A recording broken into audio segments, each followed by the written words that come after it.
Hello बच्चों, आज हम लेक्चर नंबर 18 के साथ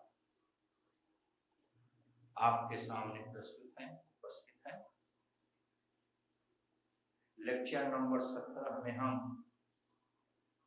गास के नियम के अनुप्रयोग पढ़ रहे थे। उसी को हम आज फिर आगे बढ़ाते हैं, गास के नियम के अनुप्रयोग पढ़ते हैं। आज हम इसके तहत आवेशित चालक के समीप वैद्युत क्षेत्र की तीव्रता ज्ञात करेंगे। तो आवेशित चालक के समीप वैद्युत क्षेत्र की तीव्रता।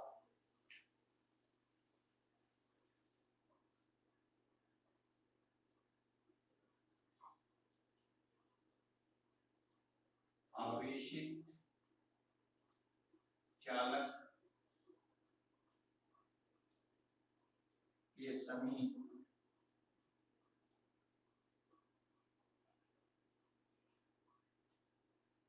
वैद्युत क्षेत्र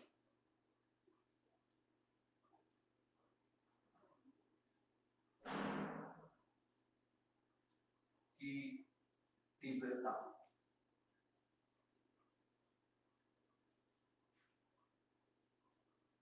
intensity of electric field near charged conductor.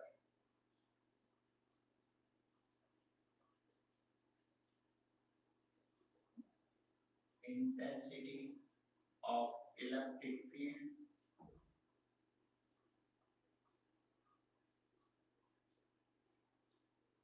near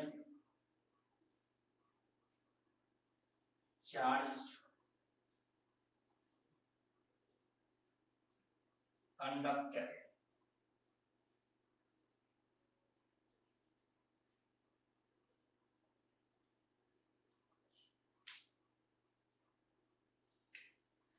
चूंकि यह चालक है, कंडक्टर है, तो इस पर आवेश बाह्य पृष्ठों पर एक समान रूप से वितरित हो जाएगा। तो माना आवेश Q चालक के पृष्ठों पर एक समान रूप से वितरित हो जाता है।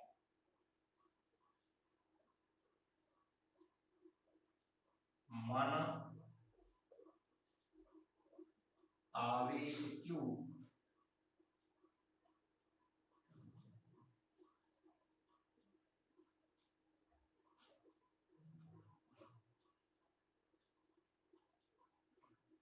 चालक के पृष्ठों पर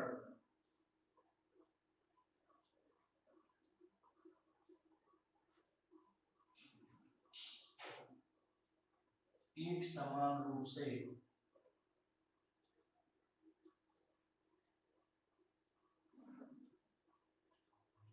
वितरित हो जाता है।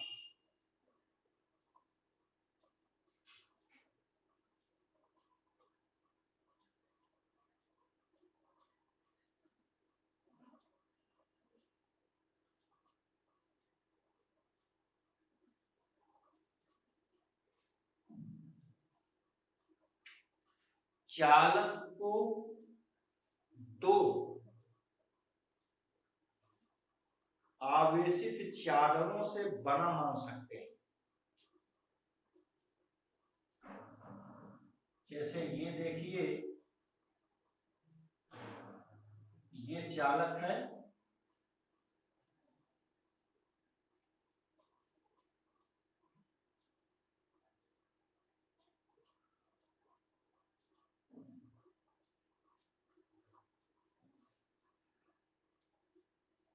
इस पर आवेश प्लस Q बाह्य पृष्ठों पर एक समान रूप से वितरित हो जाएगा। हम कह रहे हैं कि यह चालक दो आवेशित चादरों, मान लीजिए चादर 1 व चादर 2, से मिलकर बना है। माना यह दो आवेशित चादरों से मिलकर बना है।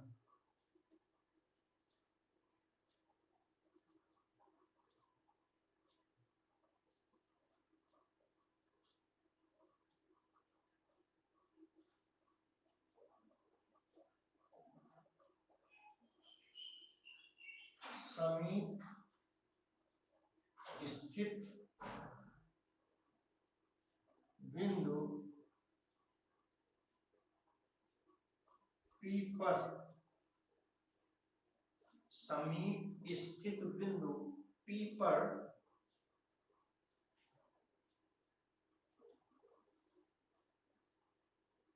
धनावेशित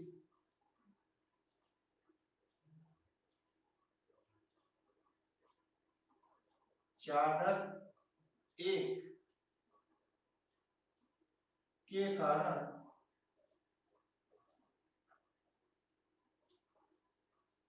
वैद्युत क्षेत्र की तीव्रता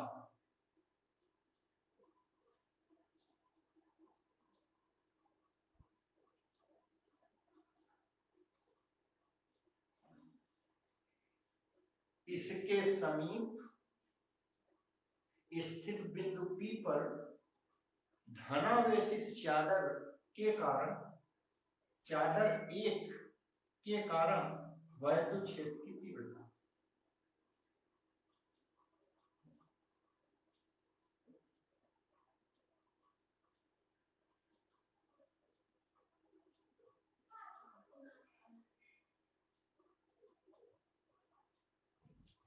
इसको हम E1 मान लें। यह बराबर सिग्मा बटे ट्वाइस एप्सिलॉन 0 और इसकी दिशा हम पढ़े हैं धनावेश से दूर अर्थात चादर एक से दूर इस दिशा में।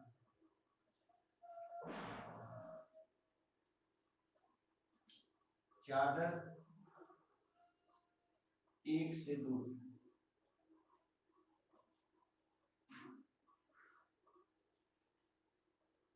इसको हम समीकरण एक मान ले रहे हैं। इसी प्रकार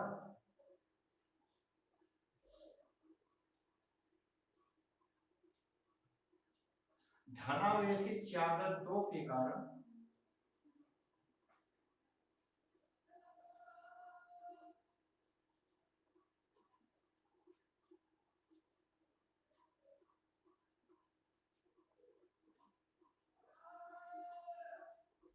बिंदु P पर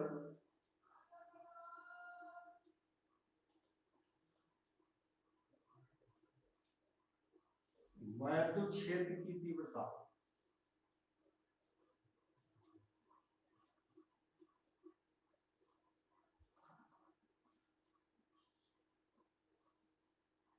इसको हम E2 मान लें तो E2 equal sigma over twice epsilon 0 तीव्रता धनावेश से दूर अर्थात चादर दो से दूर।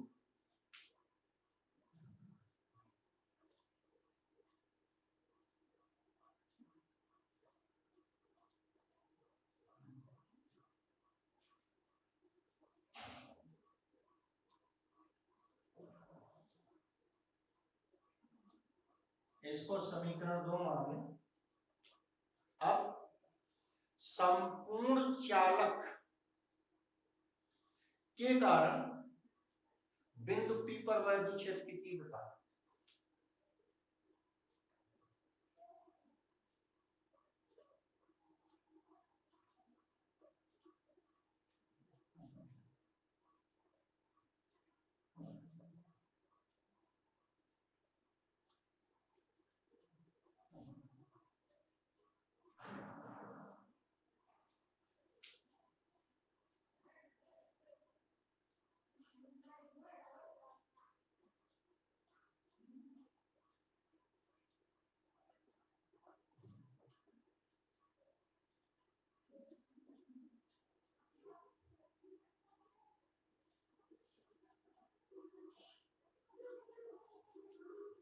इसको हम ई मान लें।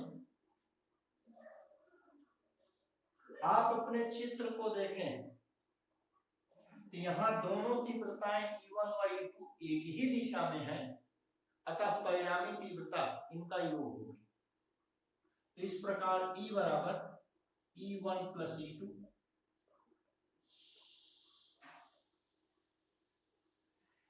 इस E1 और E2 का मान समीकरण 1 व 2 से रखें, sigma over twice epsilon 0 plus sigma over twice epsilon 0, ये हो जाएगा सिग्मा ओवर एप्सिलॉन 0। तो इस प्रकार आवेशित चालक के समीप वैद्युत क्षेत्र की तीव्रता E बराबर सिग्मा ओवर एप्सिलॉन 0।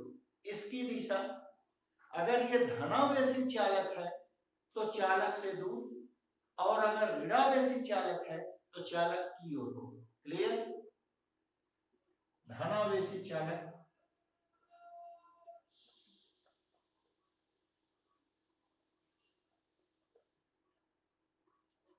से दूर। इस प्रकार आपने आवेशित चालक के समीप वैद्युत क्षेत्र की तीव्रता E बराबर सिग्मा बटे एप्सिलॉन 0 निकाला, जहां सिग्मा आवेश का पृष्ठ घनत्व है। क्लियर है? इससे संबंधित कुछ विचार करते हैं। चूंकि अपने इस सूत्र में चालक का क्षेत्रफल A और चालक से बिंदु की दूरी स्मॉल r नहीं है, अर्थात यह क्षेत्रफल A तथा दूरी r से स्वतंत्र है।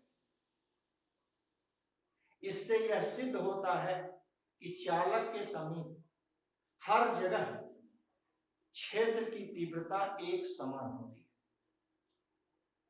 चलिए इसको लिख लें। क्योंकि E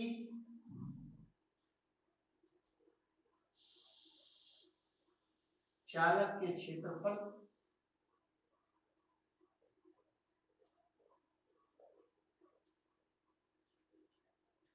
A व चालक की बिंदु से दूरी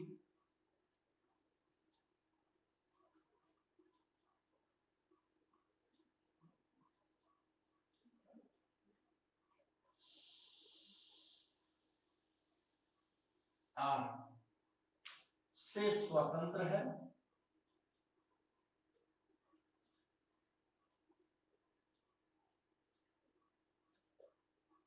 अतः चालक के समीप सभी बिंदुओं पर वैद्युत क्षेत्र की तीव्रता एक समान होगी।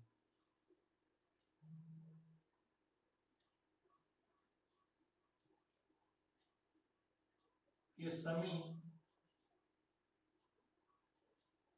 वैद्युत क्षेत्र की तीव्रता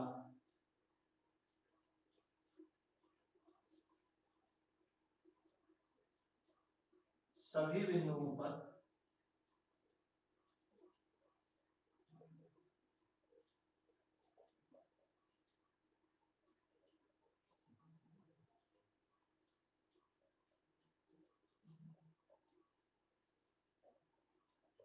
वैद्युत क्षेत्र की तीव्रता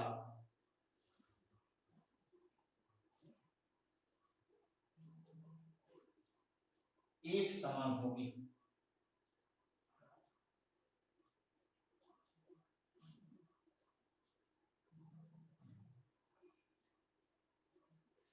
इस सूत्र से एक और निष्कर्ष देखिए कि अपने इस सूत्र से वैद्युत क्षेत्र की तीव्रता E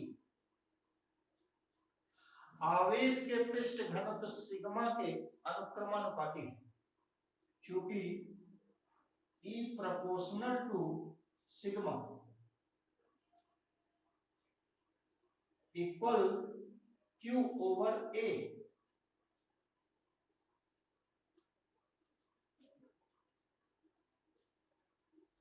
या इसका अर्थ ये हुआ कि यदि चालक कहीं नुकीला है, नुकीला का मतलब वहां का क्षेत्रफल कम है, तो क्षेत्रफल कम होने से देखिए वैद्युत क्षेत्र की तीव्रता प्रबल हो जाएगी, बढ़ जाएगी। क्लियर है? चलिए, ये अंतरिक्ष से कॉस्मिक रेज, कॉस्मिक किरणें हमेशा आती रहती और अपने मार्ग में उपस्थित वायु अणुओं को आयनित करती रहती है। इन वायु अणुओं के आयनन से उत्पन्न ऋण आयन इस प्रबल चुंबकीय क्षेत्र से त्वरित होकर चालक के नुकीले क्षेत्र की ओर जाने लगते हैं और जाते समय अपने मार्ग में उपस्थित वायु अणुओं को भी आवेशित करते हैं। फलतः अधिकाधिक आयन उत्पन्न होते हैं, जिससे नुकीले क्षेत्र के पास की वायु चालित हो जाती है और चालक शीघ्र विसर्जित हो जाता है। फिर से समझें, हमने आपसे कहा कि यदि चालक नुकीला है तो आपके इस संबंध से वहां वैद्युत क्षेत्र की तीव्रता प्रबल हो जाएगी, बढ़ जाएगी।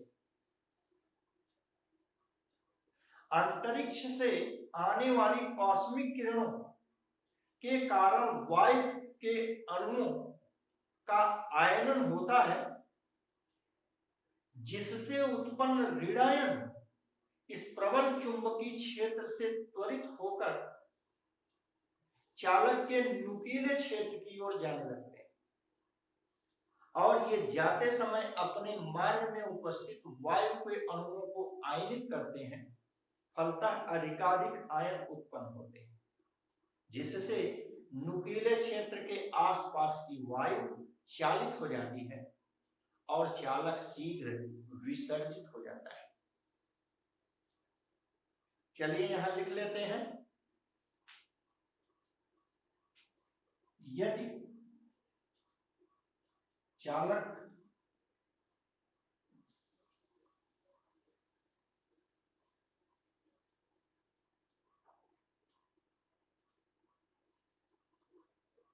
का क्षेत्र नुकीला हो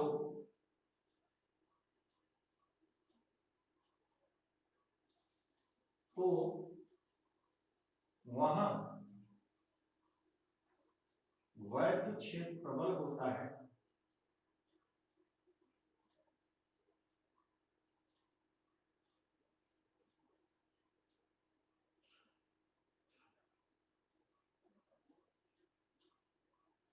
अंतरिक्ष से आने वाली कॉस्मिक किरणें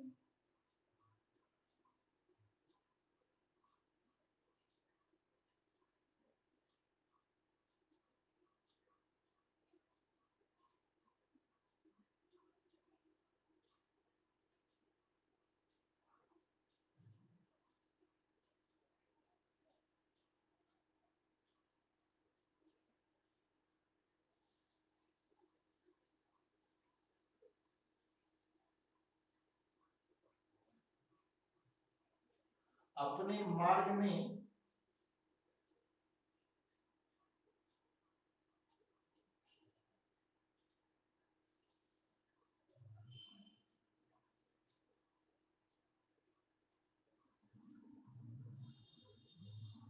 वायु अणुओं को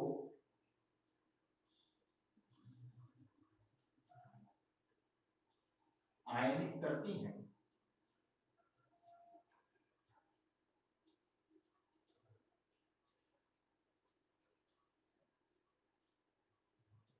जिससे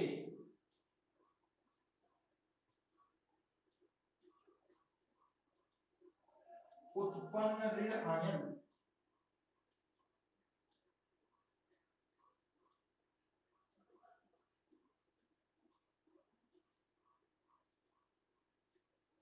प्रबल वैद्युत क्षेत्र द्वारा त्वरित होकर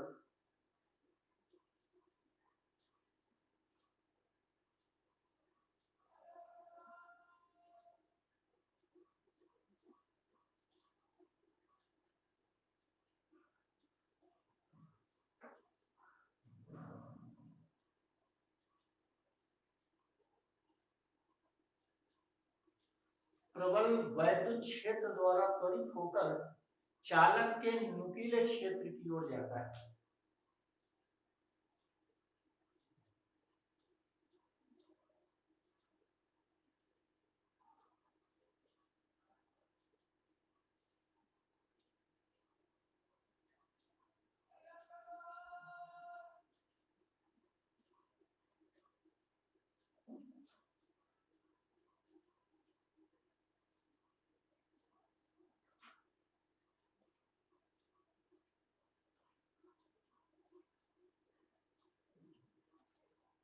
तथा अपने मार्ग में वायु अणुओं को आयनित करता है।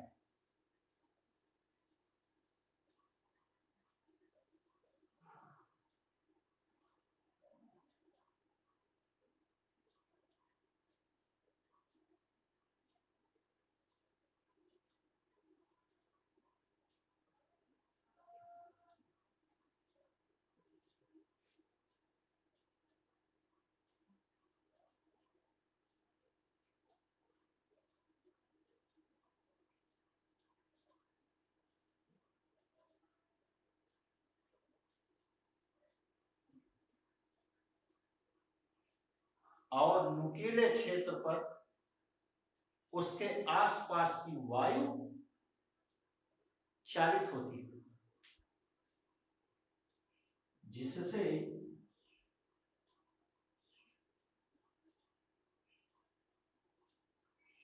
नुकीले क्षेत्र के पास वायु चालित होती है।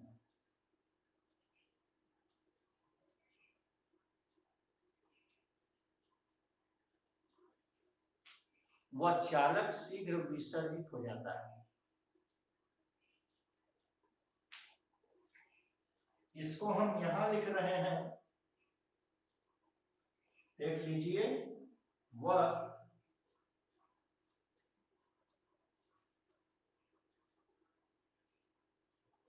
यहां लिख दे रहे हैं, चालक शीघ्र विसर्जित हो जाता है।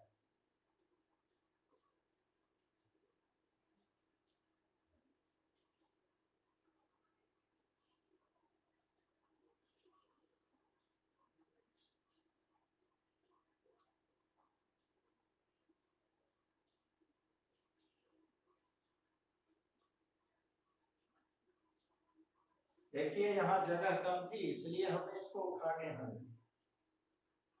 ठीक समझ गए होंगे। फिर से एक बार सुन लीजिए। इस सूत्र से स्पष्ट है कि वैद्युत क्षेत्र की तीव्रता E आवेश के पृष्ठ घनत्व सिग्मा, जो कि Q बटे A होता है, के अनुक्रमानुपाती है। यदि चालक का क्षेत्र नुकीला है, अर्थात क्षेत्रफल कम है, तो वहां वैद्युत क्षेत्र प्रबल हो जाता है। अंतरिक्ष से आने वाली कॉस्मिक किरणों के कारण वायु अणुओं के आयनन से उत्पन्न ऋणायन इस प्रबल वैद्युत क्षेत्र से त्वरित होकर नुकीले क्षेत्र की ओर जाने लगते हैं और अपने मार्ग में उपस्थित वायु अणुओं को आयनित करते हैं, जिससे अधिकाधिक आयन उत्पन्न होते हैं और नुकीले क्षेत्र के आसपास की वायु चालित हो जाती है, जिससे चालक शीघ्र विसर्जित हो जाता है। क्लियर? चलिए अब इसके आगे अब हम पढ़ते हैं दो समान आवेश पृष्ठ घनत्व वाली दो विपरीत आवेशित अचालक प्लेटों के मध्य व बाहर वैद्युत क्षेत्र की तीव्रता पढ़ेंगे। फिर से सुन लें। समान आवेश पृष्ठ घनत्व वाली विपरीत आवेशित अचालकों के मध्य व बाहर वैद्युत क्षेत्र की तीव्रता। चलिए इसको मिटाते हैं।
समान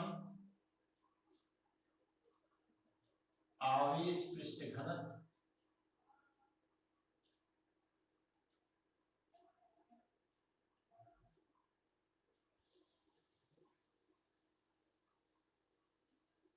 सिग्मा वाली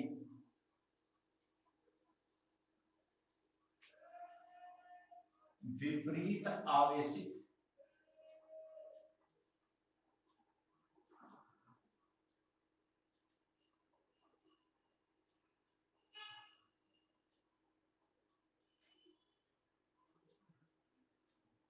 अचालक प्लेटों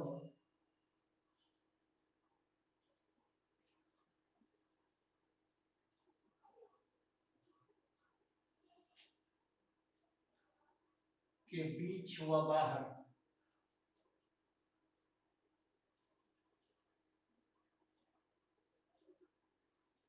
वैद्युत क्षेत्र की तीव्रता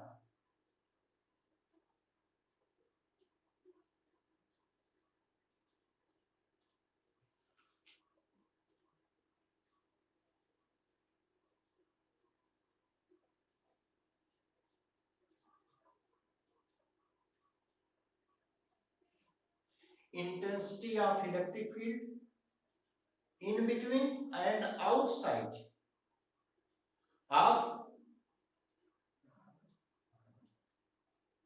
two different charged non-conducting plates. Intensity of electric field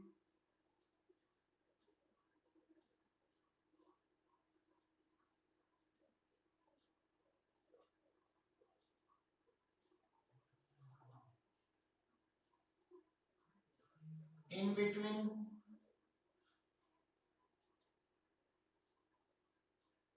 and outside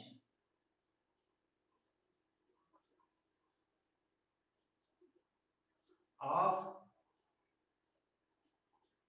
different charged, you can say unlike charged,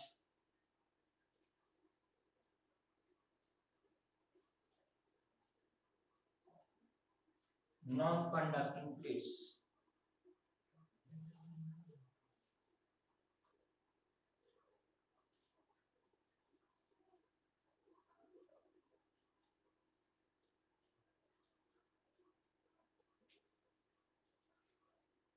ठीक, समान आवेश पृष्ठ घनत्व वाली दो विपरीत आवेशित अचालकों के बीच और बाहर वैद्युत क्षेत्र की तीव्रता हमको निकालना है। तो मान लीजिए कि यह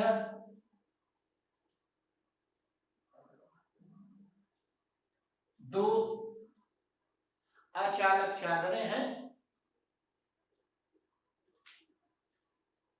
जिन पर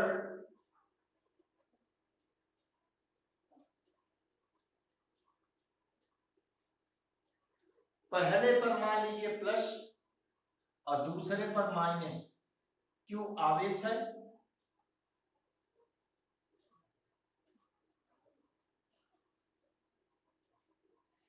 इनके मध्य स्थित बिंदु P व बाहर स्थित बिंदु P डैश पर हमें वैद्युत क्षेत्र की तीव्रता ज्ञात करनी है।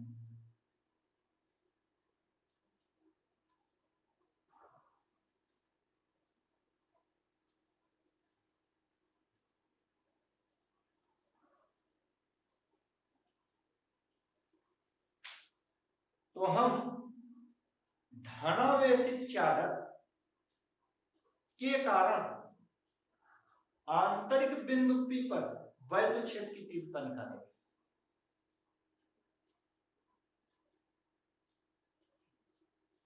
प्लस क्यू आवेश वाले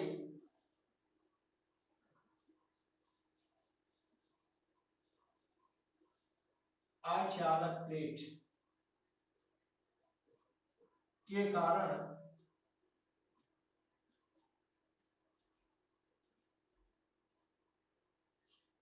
आंतरिक बिंदु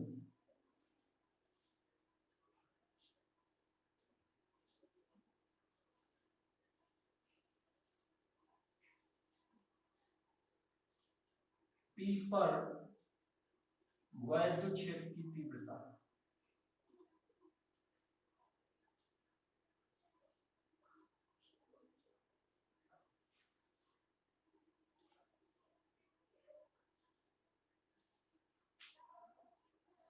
इसको हम E1 कह लें, तो E1 बराबर सिग्मा बटे ट्वाइस एप्सिलॉन जीरो। इसको हम लोग पिछले लेक्चर में पढ़े थे, वहीं से डायरेक्ट सूत्र लिख ले रहे हैं। इसकी दिशा धन आवेश से दूर या चादर से दूर,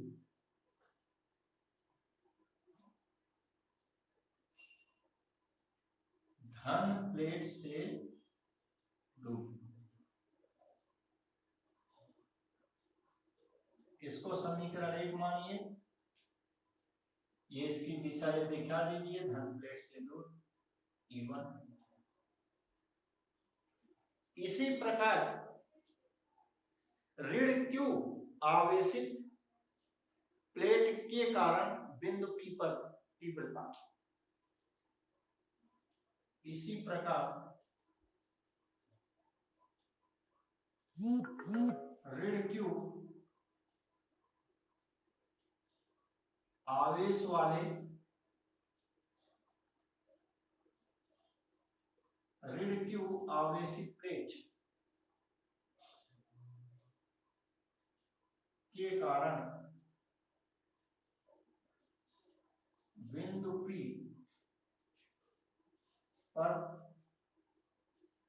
वैद्युत क्षेत्र की तीव्रता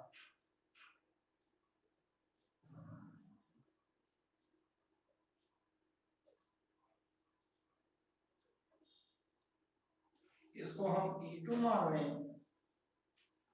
तो E2 बराबर सिग्मा बटे ट्वाइस एप्सिलॉन जीरो। इसकी दिशा ऋण प्लेट की ओर,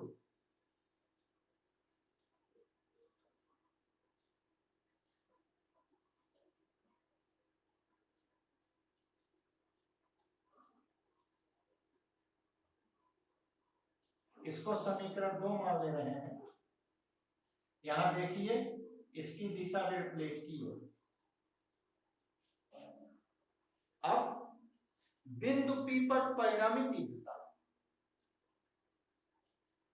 आंतरिक बिंदु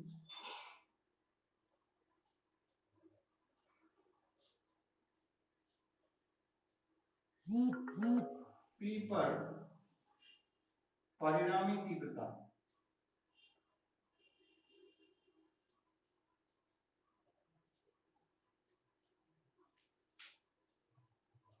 इसको ये कह रहे हैं ई बराबर, आप अपने चित्र को देखें तो दोनों तीव्रताएं E1 व E2 एक ही दिशा में कार्यरत हैं, अतः परिणामी तीव्रता इनका योग हो, तो परिणामी तीव्रता E बराबर E1 प्लस E2।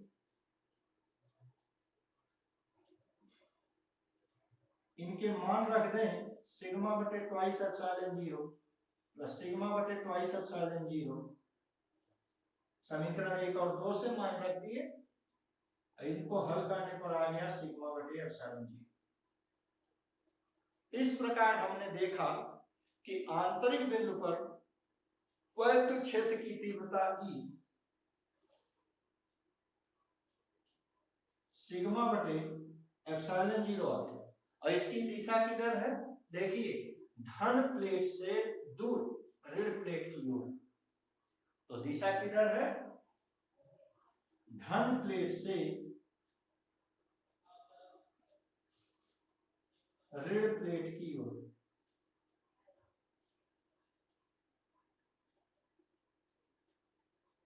ठीक,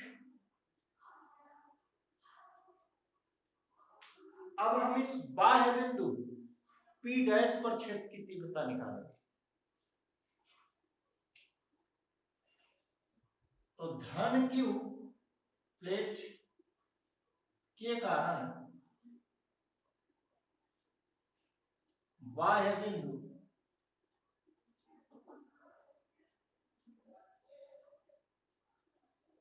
P डैश पर वैद्युत क्षेत्र की तीव्रता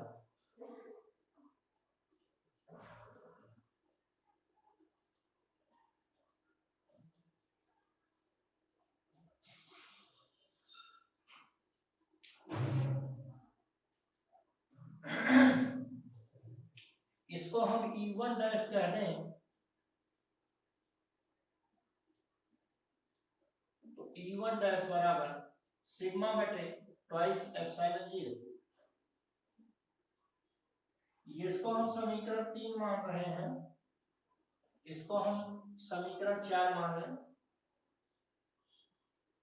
यहां इसकी दिशा किधर होगी, हम पढ़े हैं धन आवेश से दूर, धन प्लेट से दूर, यहां लिख दें धन प्लेट से दूर।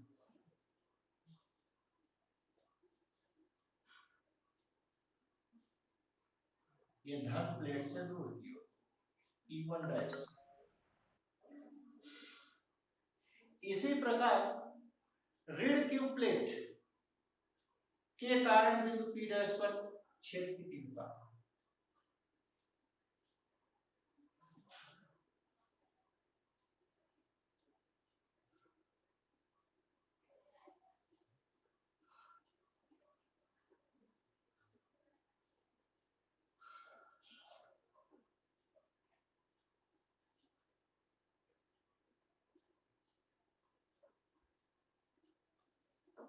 वैद्युत क्षेत्र की तीव्रता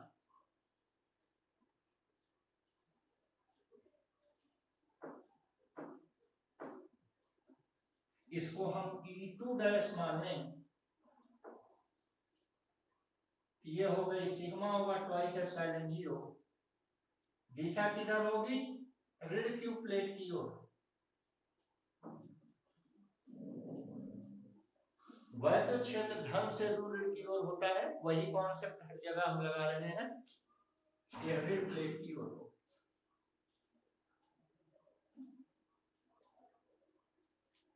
इसको समीकरण 5 मान रहे। आप देखिए कि बिंदु P डैश पर वैद्युत क्षेत्र की तीव्रताएं E1 डैश व E2 डैश ये बराबर हैं, ये समीकरण 4 और 5 से, सिग्मा बटे ट्वाइस एप्सिलॉन 0 दोनों हैं, और इनकी दिशाएं विपरीत हैं, अतः परिणामी तीव्रता शून्य होगी, इनका अंतर होगी, घटा होगी, शून्य होगी। बाह्य बिंदु P पर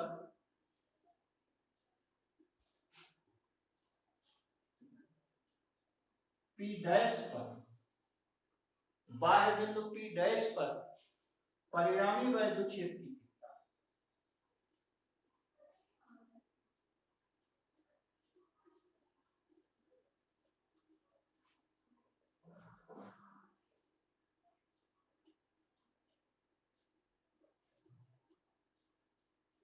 E बराबर,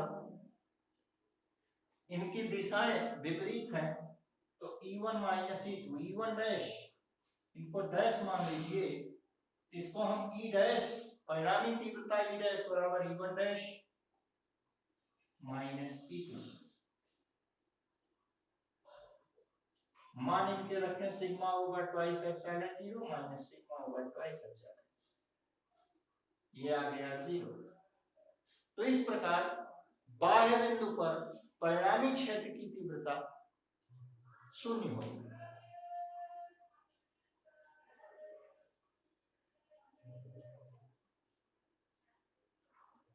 क्लियर है? आपने देखा कि समान आवेश पृष्ठ घनत्व वाली दो विजातीय आवेशों से आवेशित अचालक प्लेटों के बीच क्षेत्र की तीव्रता सिग्मा बटे एप्सिलॉन 0, इसकी दिशा धन प्लेट से दूर प्लेट की ओर होती है, यहां आपने निकाला है, और जबकि इसके कारण बाह्य बिंदु पर क्षेत्र की तीव्रता शून्य होती है, जो कि यहां आपने निकाला। चलिए अब आगे बढ़ते हैं। आवेशित गोलीय कोश के बाहर पृष्ठ पर तथा अंदर वैद्युत क्षेत्र की तीव्रता।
आवेशित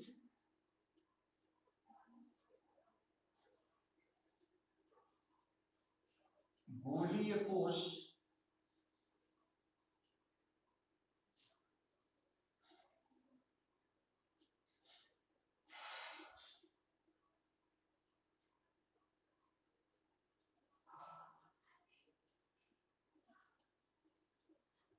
के बाहर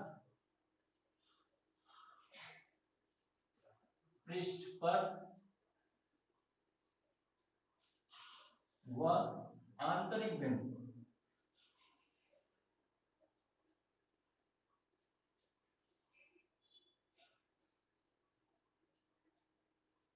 पर क्षेत्र की तीव्रता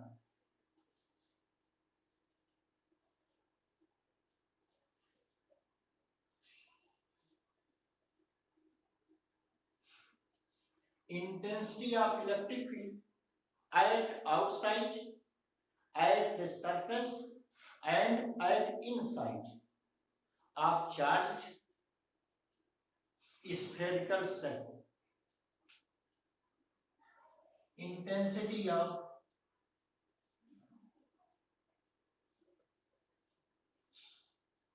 electric field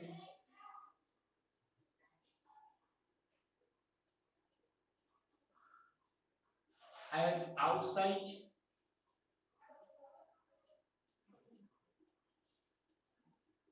at the surface and at inside of charged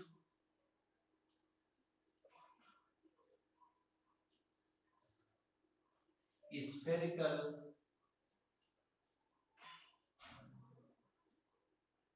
cell.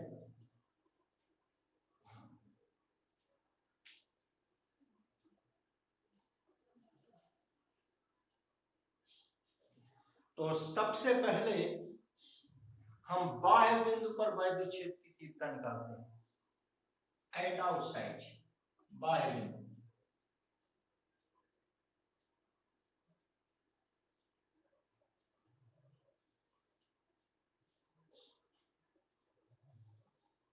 Eight outside. ठीक, मान लीजिए कि ओ केंद्र तथा कैपिटल आर त्रिज्या का एक आवेशित गोलीय कोश है।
माना ओ केंद्र तथा कैपिटल आर त्रिज्या का एक आवेशित गोलीय कोश है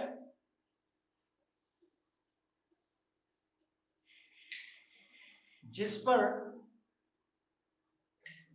प्लस क्यू आवेश उस पृष्ठ के, उस गोले के बाह्य पृष्ठ पर एक समान रूप से फैला हुआ है, वितरित है।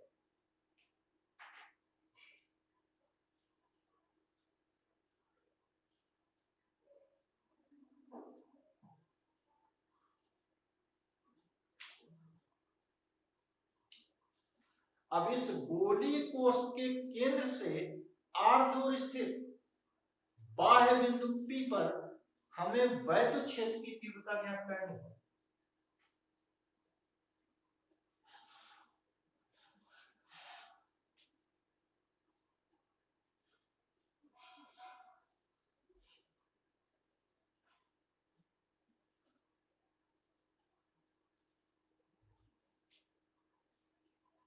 ठीक, चलिए लिखते हैं।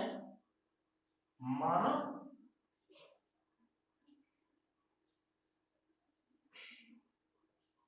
ओ केंद्र व कैपिटल आर त्रिज्या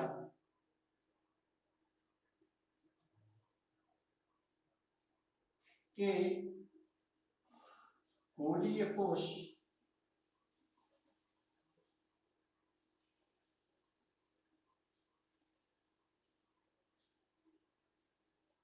के बाह्य बिंदु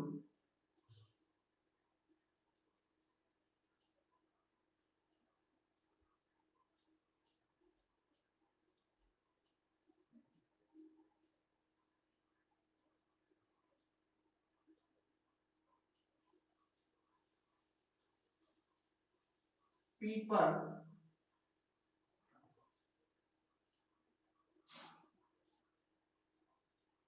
गोलीय कोश के, यहां लिखिए गोलीय कोश के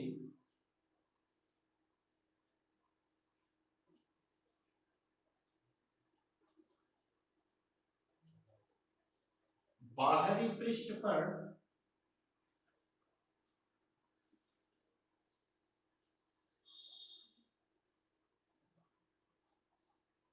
प्लस क्यू आवेश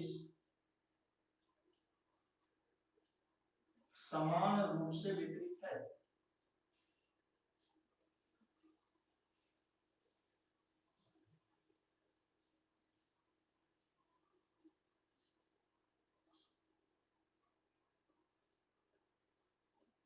केंद्र O से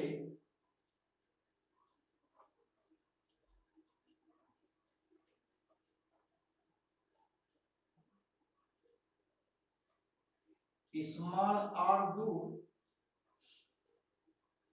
स्थित बाह्य बिंदु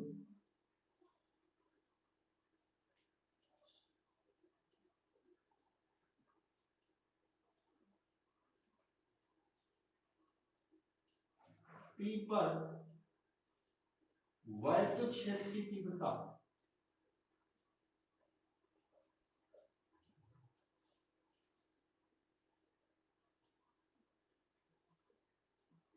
वैद्युत क्षेत्र की तीव्रता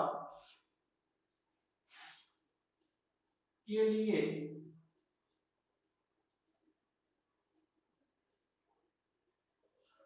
P से जाने वाला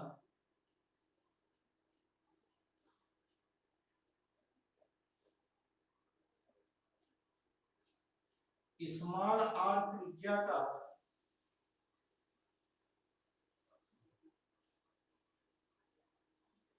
समकेंद्रीय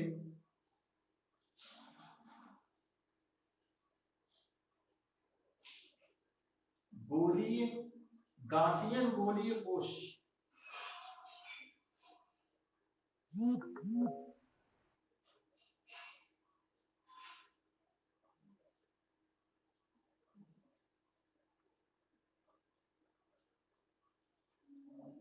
गासियन गोलीय कोश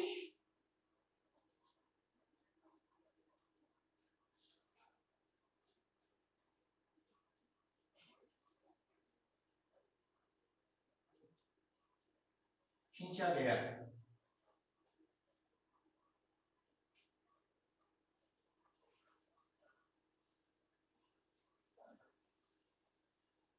गासियन गोलीय कोश खींचा गया है।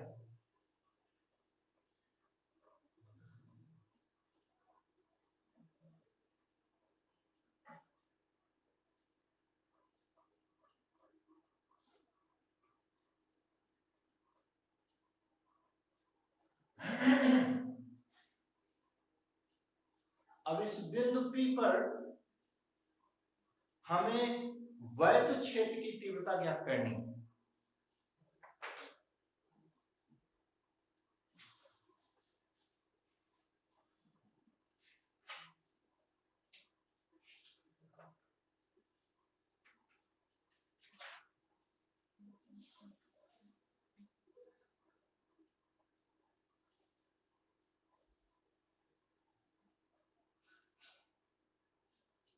बिंदु P पर वैद्युत क्षेत्र की तीव्रता ज्ञात करने के लिए इस गासियन गोलीय कोश पर स्थित बिंदु P पर एक क्षेत्रफल अवयव dA की कल्पना की।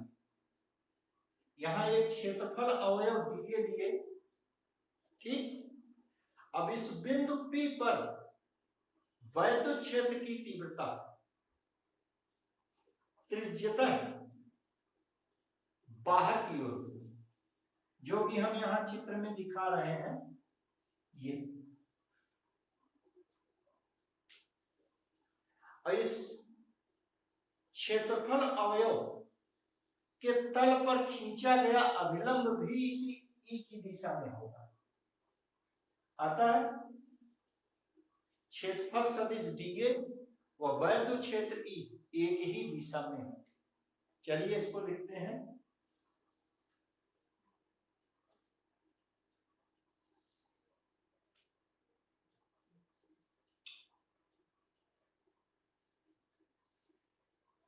इसके लिए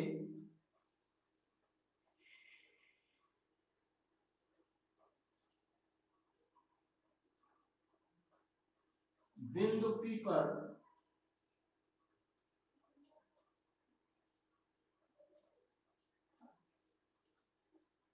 क्षेत्रफल अवयव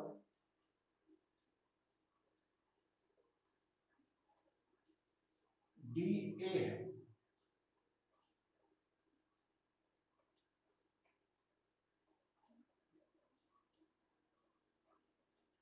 चूंकि वैद्युत क्षेत्र की तीव्रता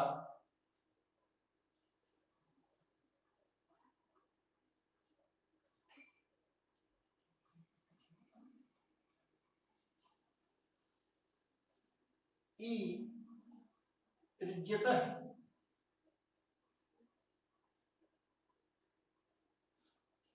बाहर की ओर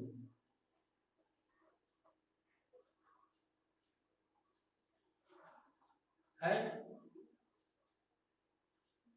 तथा क्षेत्रफल अवयव के तल पर खींचा गया अभिलंब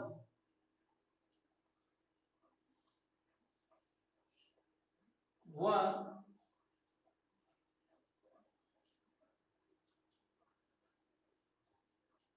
क्षेत्रफल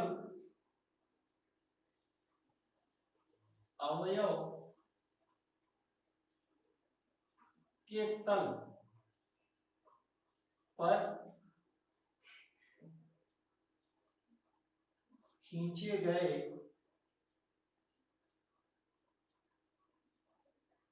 अभिलंब के अनुदिश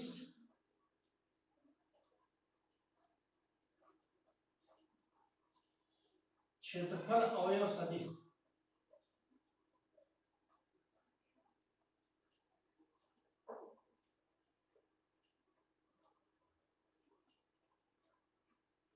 वेक्टर डीए सदिश डीए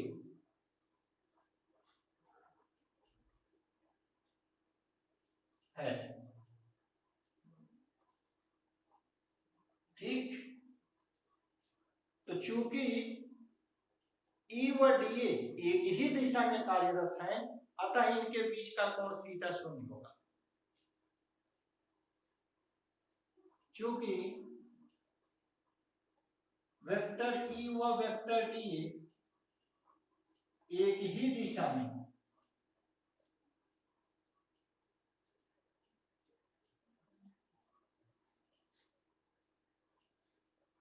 कार्यरत हैं,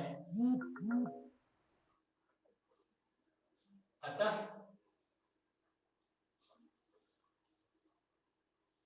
थीटा बराबर 0। ठीक, अब इस क्षेत्रफल अवयव से बद्ध वैद्युत flux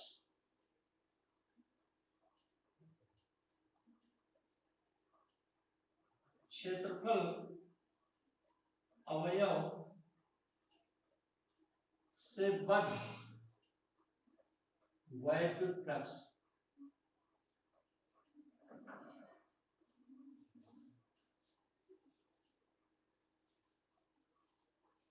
d phi E equal integral d phi E equal vector E dot vector d, और ये E d A cos theta, ये E d A cos 0 degree, इसलिए d phi E equal E d A, यहां E d ए हो गया, क्योंकि cos 0 अंश का मान 1 होता है, एक में ई डी ए का गुणा करेंगे तो ई डी ए आ जाएगा। क्लियर है? चलिए इसको हम समीकरण 1 मान लें, या थोड़ी देर और मान लीजिए। अब संपूर्ण गोलीय कोश, संपूर्ण गासियन गोलीय कोश से बद्ध वैद्युत फ्लक्स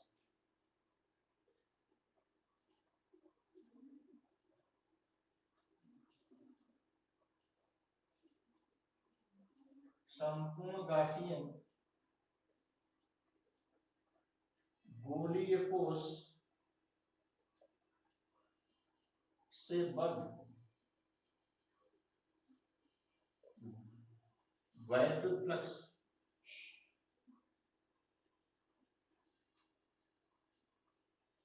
आगे डैश दीजिए, इसको मान लीजिए phi T equal integral over close surface D phi E. This equal integral over close surface, समीकरण 1 से डी फाई ई का मान ई डी ए रख दिए, ई को बाहर कर लिए इंटीग्रल साइन से, integral over close surface D, integral over DX, integral DX होता है एक्स, तो वैसे इंटीग्रल डीए हो गया ए।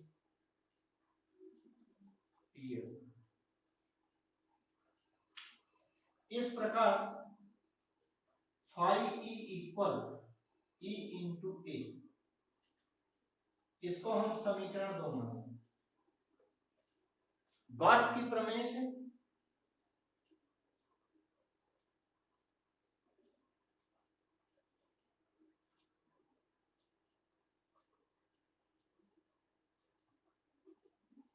Phi E equal Q upon A, Gauss की प्रमेय से phi E equal Q upon A, और क्यू आप पढ़े हैं चूंकि sigma equal sorry phi E equal Q over epsilon zero,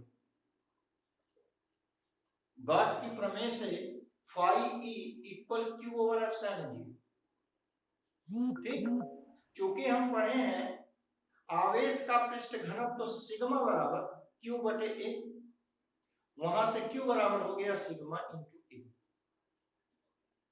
तो क्यू का मान हम रखें तो सिग्मा इंटू ए ओवर एप्सिलॉन जी। ठीक, सिग्मा इंटू ए ओवर एप्सिलॉन जी, इसको हम समीकरण 3 मान लें। अब समीकरण 2 और 3 की तुलना कर दी जाए।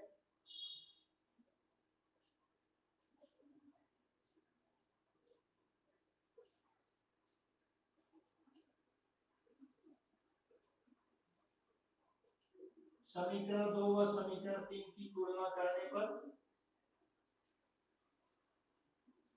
दोनों के बाएं पक्ष बराबर है तो दाहिने पक्ष बराबर हो जाएंगे। तो समीकरण 2 का दाहिना पक्ष ये बराबर समीकरण 3 का दाहिना पक्ष सिग्मा ए बटे एप्सिलॉन जी, दोनों पक्षों से ए कट गया, तो यहां से आपको मिला वैद्युत क्षेत्र की तीव्रता ई बराबर सिग्मा बटे एप्सिलॉन जी, वैद्युत क्षेत्र की तीव्रता ई बराबर सिग्मा बटे एप्सिलॉन जी।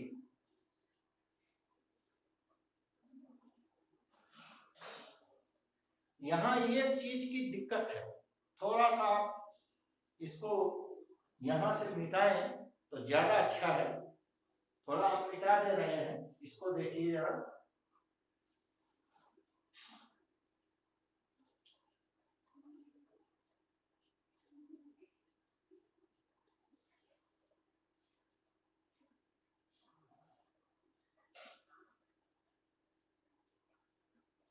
यहां से जरा सा शुद्ध कीजिए, यहां से मिटाइए। अभी हम गॉस की प्रमेय से phi E equal sigma over epsilon zero इतना ही लेकर चलते हैं। ठीक, phi E equal Q over epsilon zero, ये गॉस की प्रमेय है, इतना लेकर चलिए।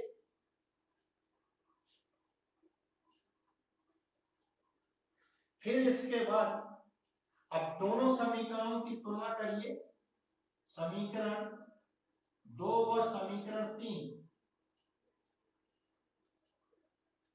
की तुलना से दोनों के बाएं पक्ष बराबर है तो दाएं पक्ष बराबर हो गए। E A equal Q over epsilon zero, यहां से हमको वैद्युत क्षेत्र की तीव्रता ई मिल गई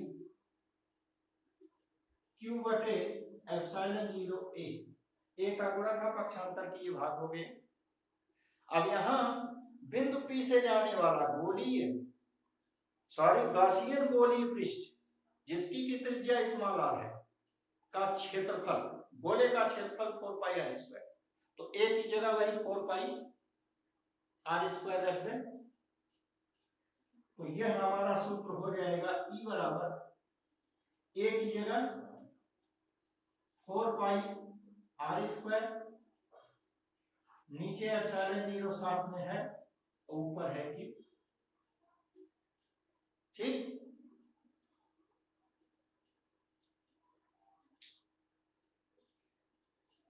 यहां इसके आगे भी हम यही लिख सकते थे, epsilon 0 4 pi small r square, और यहां आपका q। इसको थोड़ा सा एडजस्ट करके यहां लिखिए, इसको यहां एडजस्ट करके लिखा जाए, ये हो गया 1/4 pi epsilon 0 q over r square.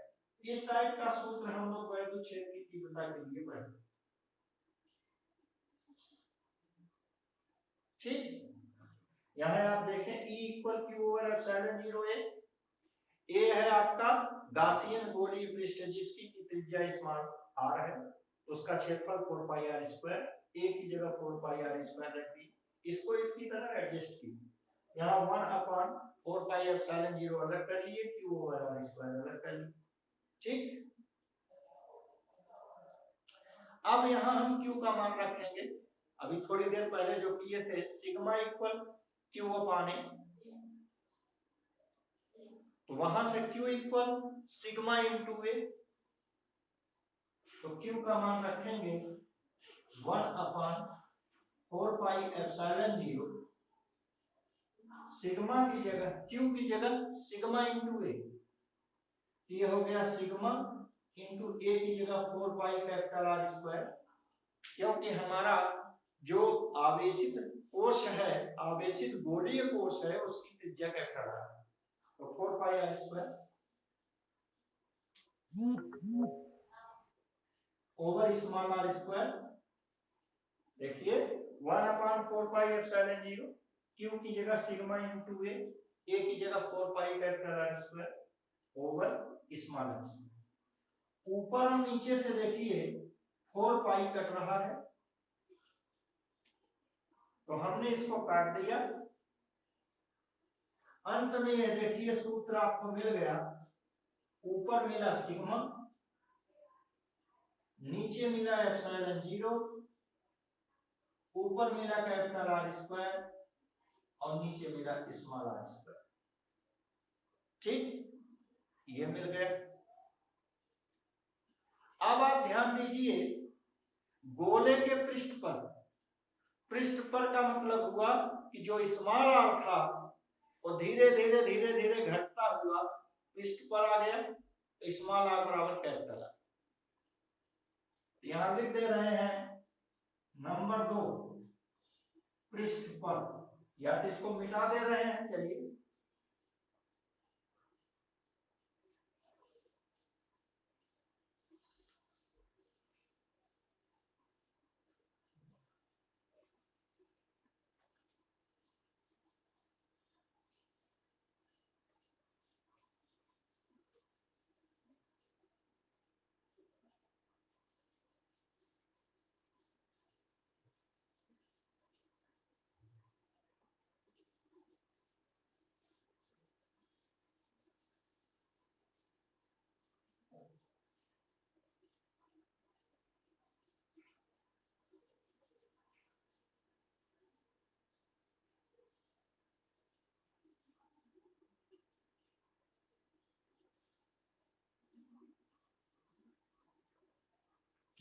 अब चलिए नंबर 2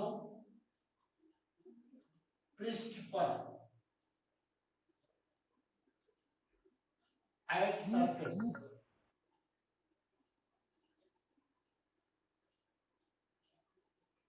ध्यान दीजिए पृष्ठ के लिए यहां केंद्र से P की दूरी स्मॉल r है, इसको धीरे धीरे हम पास आएंगे, पृष्ठ पर आएंगे, यहां आ जाएंगे, ठीक, जब यहां आएंगे इस बिंदु पर P डैश पर, मान लीजिए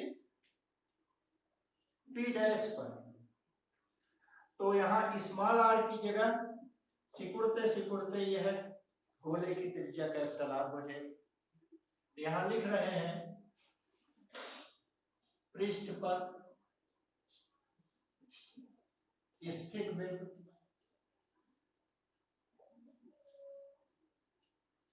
P डैश पर वैद्युत क्षेत्र की तीव्रता,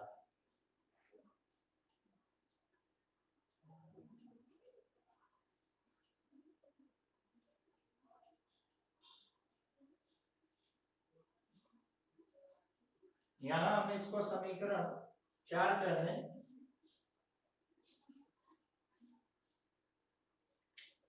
तो हम क्या करेंगे, समीकरण 4 में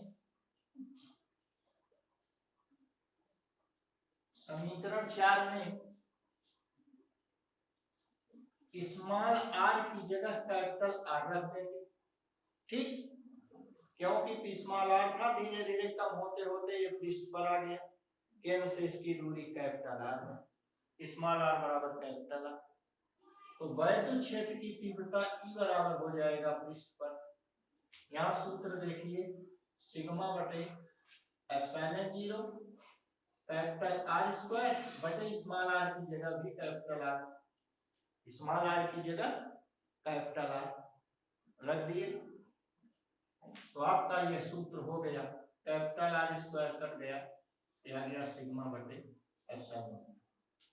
यहाँ ये न दिखाई दे रहा हो, यहाँ इसको आप ऊपर लिख सकते हैं, यहाँ पर E बराबर सिग्मा बटे एप्सिलॉन 0 कैपिटल R स्क्वायर बटे स्मॉल r स्क्वायर। समीकरण 4 को हम यहाँ लिखें। ठीक, अब तो दिखाई देगा। तो इस प्रकार आपने देखा कि यह समीकरण 5, इसको कह दीजिए कि पृष्ठ पर वैद्युत क्षेत्र की तीव्रता E बराबर सिग्मा बटे एप्सिलॉन, ये समीकरण 5 हो। और तीसरा चलिए, आंतरिक बिंदु पर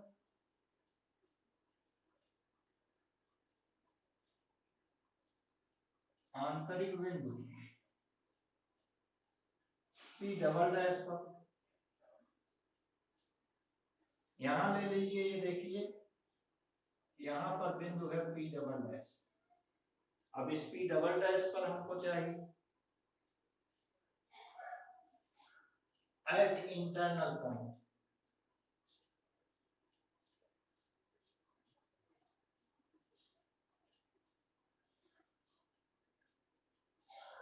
देखिए सब के सब आवेश इस कैपिटल R त्रिज्या वाले गोले के बाहरी पृष्ठ पर, इस गोले के भीतर तो नेट आवेश है ही नहीं है, शून्य। तो जब आवेश शून्य है तो वैद्युत क्षेत्र भी शून्य होगा, क्योंकि